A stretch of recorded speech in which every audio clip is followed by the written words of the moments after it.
Okay, so this lab we're going to be talking about simple electric circuits. We have two basic types of circuits that we're going to be exploring today. One is a series circuit, and one is a parallel circuit. So we're going to talk about kind of the main differences between the two, and how does voltage and current and resistance behave differently between the two types of circuits. So first off, let's talk about the series circuit. So what makes a series circuit series is the fact that the current is the same throughout the entire circuit, which means there's only one conducting path for the current to take.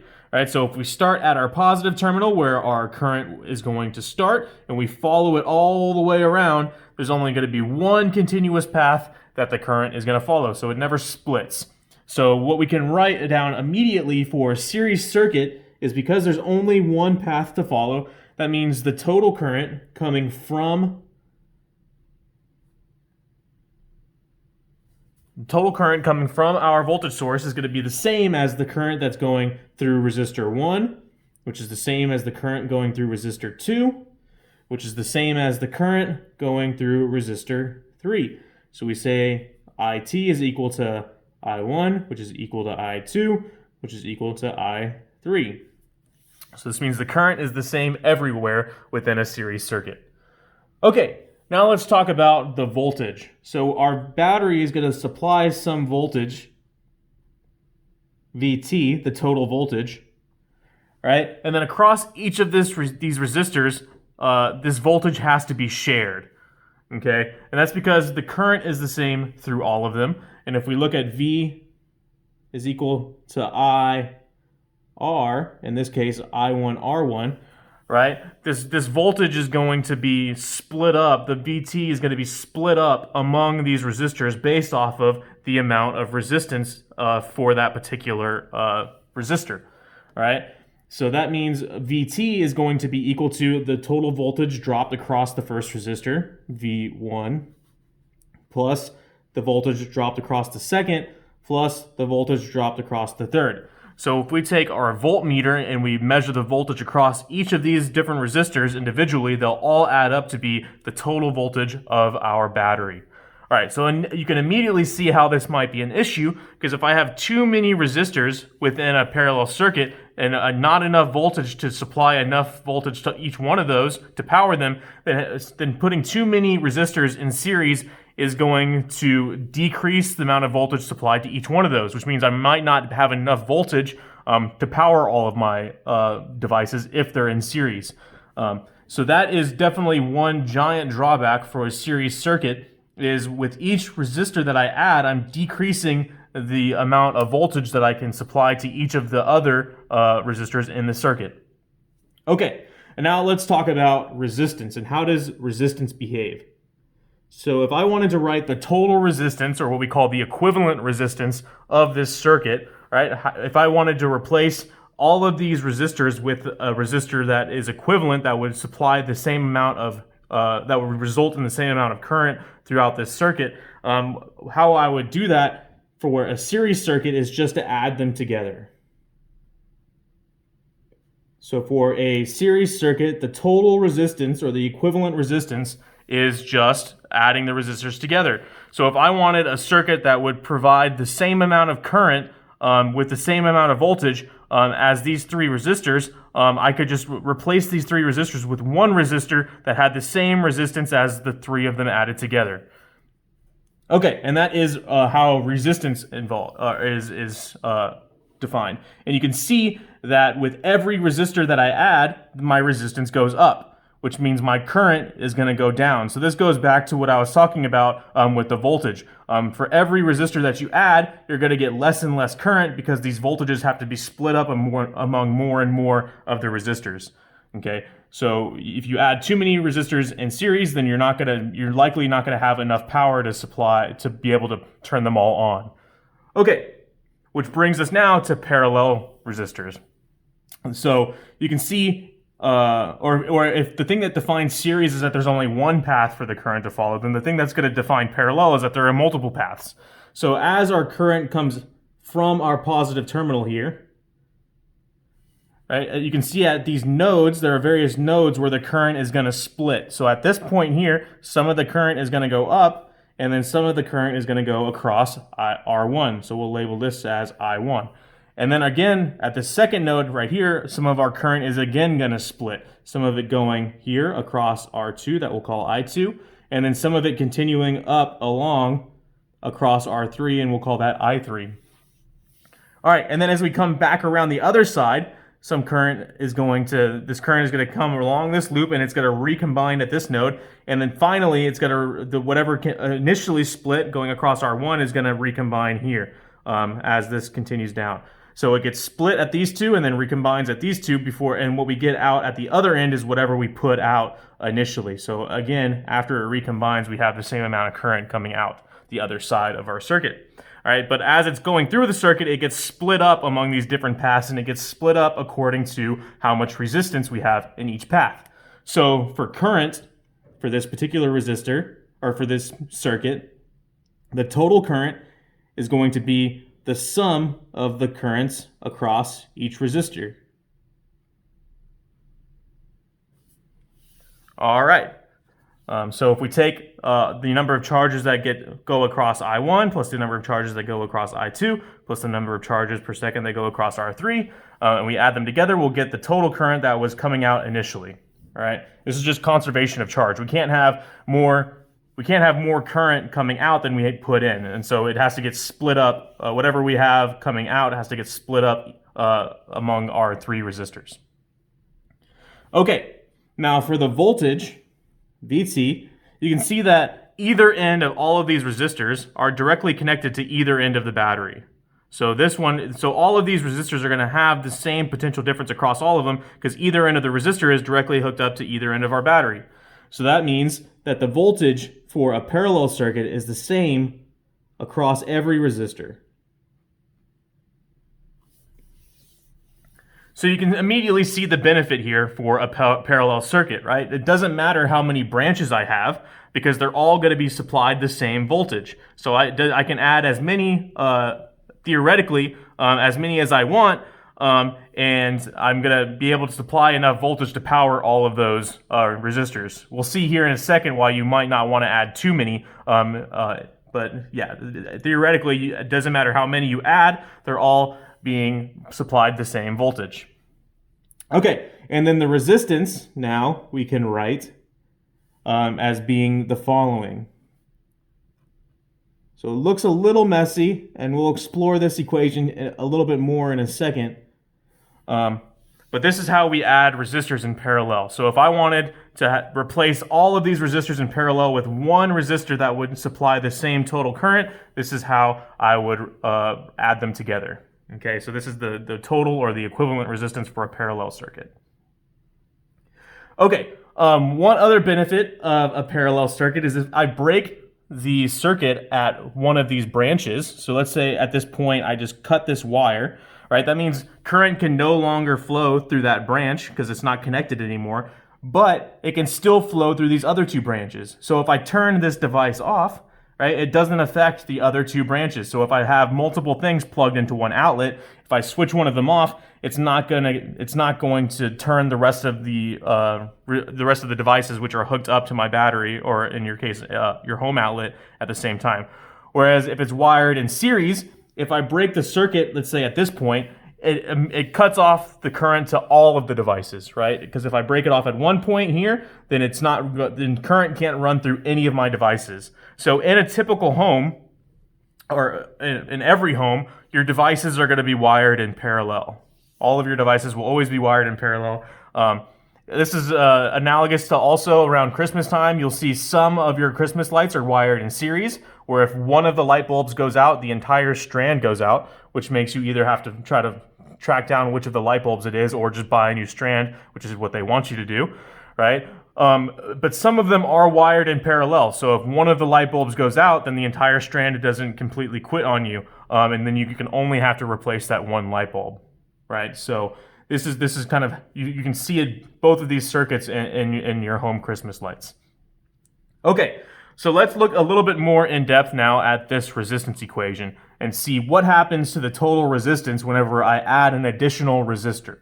So let's ignore R3 for right now and say that I have two resistors, and both these resistors, R1 is going to be equal to R2, which is going to be equal to, let's just say, 2 ohms. And ohms is just the units of resistance.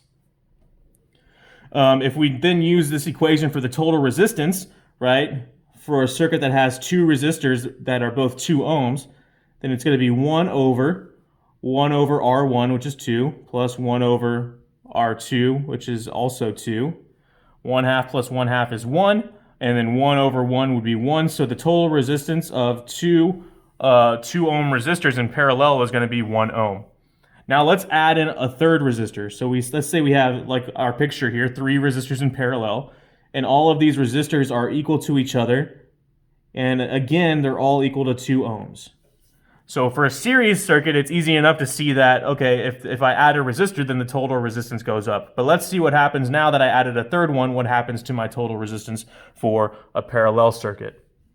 So our equation now is RT is equal to 1 over 1/2 plus 1/2 plus 1/2 again, because now we have that third resistor, which is going to be equal to 1 over 3/2. Which finally, if we know a fraction over 1 is you just take the reciprocal of it. So this is finally going to be equal to 2/3 ohms. And you can see with more resistors all being equivalent added in parallel, you actually get less resistance than less resistors. So with each resistor that you add in parallel, you actually decrease the total resistance, which means you increase the current. So this is why it's very dangerous in homes to hook up too many things into one single outlet. Because with each strand, let's go back to our light bulb, our Christmas lights example. With each strand that I'm plugging in parallel, right, I'm drawing more and more current because with each strand that I add, I'm reducing my resistance. So either you draw so much current that it causes the strand to light on fire because it heats up so much and it can only handle so much current, or most cases, and hopefully, your home has a circuit breaker which is designed to cut the current off at a certain level. So a circuit breaker will flip a switch and it'll cut a current off to a specific outlet depending on how much current is being drawn by that outlet. Right, so you do not want to hook up too many things in parallel because you're going to get dangerous levels of current. Because again, just to reiterate one more time, every time you add a resistor in parallel, you decrease the total resistance of that circuit. Okay, so that's all of the theory that we need to talk about for this lab. So we've talked about some of the benefits between the two. And what we're going to do now is actually confirm these things in the lab. So we're going to build a series circuit, we're going to build a parallel circuit, and we're going to test all of these things of how does current and voltage and the like behave within these circuits. All right, so that's what we will be doing here in just a second. What you see in front of you right now is the setup for the first part A of the Simple Circuits lab. So we have is 3 light bulbs all hooked up in series, so just a continuous circle path, right? And then we have our voltmeter hooked up to our variable voltage supply, which we can change the amount of voltage that this is supplying to our circuit by just increasing this, by just turning this knob. And you can see that we can measure the amount of voltage by looking at our voltmeter. So as we go up, this will indicate that we're increasing the voltage, and as we go down, it'll decrease, right? And we want to set it so that it's supplying 6 volts to our 3 light bulbs. And then the very first part of the exploration says unscrew one of the light bulbs and see what happens. So let's do that. We unscrew it, and you can see that immediately all of the other light bulbs go out. And that's because, again, this is a series circuit. So if the circuit is broken at any point, then there is no current that flows through any of the other light bulbs within the circuit. So that's the first part. Now what we're going to do is remove one of the light bulbs from our circuit and see how does the brightness compare when we have 2 light bulbs versus 3 light bulbs in series. All right, so let's unplug our voltmeter now, because we know that we've set it to 6 volts, so we don't need that to measure anymore. So it's kind of just in the way now. And let's go ahead and remove this 3rd light bulb. And you can see that the brightness of these other 2 bulbs are now brighter. So they're the same brightness when you compare them to each other, but If you compare it to what the brightness was before with 3 light bulbs, it's now brighter, right? And if we do the same thing, but instead of, we remove our last light bulb, so instead of 2, we have 1, you can see that the bulb is the brightest with just 1, because now it's not having to share that voltage among all of the other light bulbs.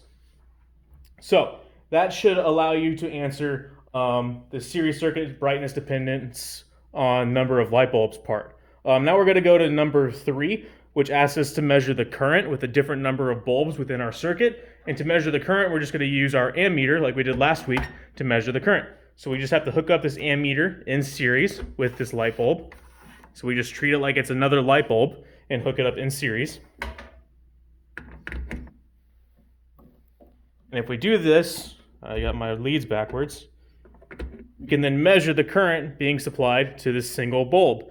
And if we repeat this now, but instead of doing 1 bulb, we add in our second bulb,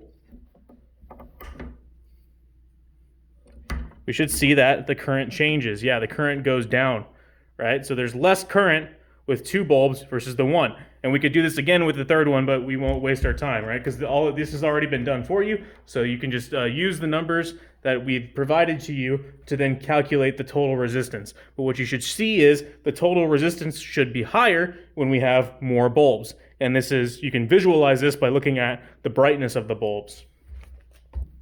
Okay, and that's actually, no, there is one other part that we need to go over for a series. And that's where we want to kind of explore the current in different spots within our circuit. So let's hook up our third bulb back in series. So now our bulbs are all back in series like they were initially. And we want to measure the current at different points. So right now, if this is bulb 1, 2, and 3, we currently have our ammeter between bulb 1 and 2. All right, and the current at this position is about 1.1 or 0.11 milliamps, okay? So that's how, or 0.11 amps. So that's how we would read this, scale here. So 0.11 amps there, and if we move it to another position, so instead of between 2 and 3, if we move it between the positive terminal and bulb 1, so we just move it to a different position, what we should see is the current is the same. And we do see that, so it may be hard for you to see on your screen, but this current is the same. And this would be true no matter where we move it, and so that's what you'll see in the data, is the current is the same no matter which position that we put our ammeter in. All right, let's go ahead and move on to the parallel circuit. So let's unhook our ammeter for right now, and then we're going to hook all of these bulbs in parallel. So the first bulb we just hooked directly to our power supply. And then we just hook up the left end of this bulb to the left end of this other bulb, and then the right end of this bulb to the right end of that bulb. So now they're in parallel. And we do the same thing for our third bulb. So we hook up left end to left end, and then right end to right end. All right, so now all of these bulbs are in parallel. Okay, so for the parallel circuit, how do the brightness of them all compare? Since the resistance of their light bulbs is all the same, they all appear to be the same brightness, right? If we remove one bulb, the other 2 bulbs, brightness remains the same. If I remove on 2 bulbs, right, nothing changes with our first bulb. And then, of course, if I remove the third bulb, then there's no longer any current in the circuit. Okay, so none of the bulbs are lit. But you can see all of the current through each bulb is independent of all of the other branches, right? It doesn't matter. This branch doesn't matter what is going on in the other 2, right? Because it's the same, no matter what happens in the other branches. Okay. The next part is going to be to look at the current at different points within the circuit. So we want to look at, we'll just do a couple examples. We won't find all of these positions. So there's 5 different positions. Let's look at position A really fast. So we're going to hook up our ammeter. Let's get rid of the voltmeter because we don't need it anymore. We're going to hook up our ammeter so that it's between the positive terminal and in the first node of our bulb. So we want to put it between the positive terminal, which is here, and then re-hook it up to our bulb. So this is the current before it gets split. Just got our leads backwards. There we go. So that's our total current. Okay, and we can, without the glare, hopefully read that current. All right, now if I unscrew one of my light bulbs, you can see the total current goes down. Right, it doesn't affect the individual branches, but the total current is going to go down. If I unscrew the second bulb, it goes down again, right? Because again, we're talking about the total current.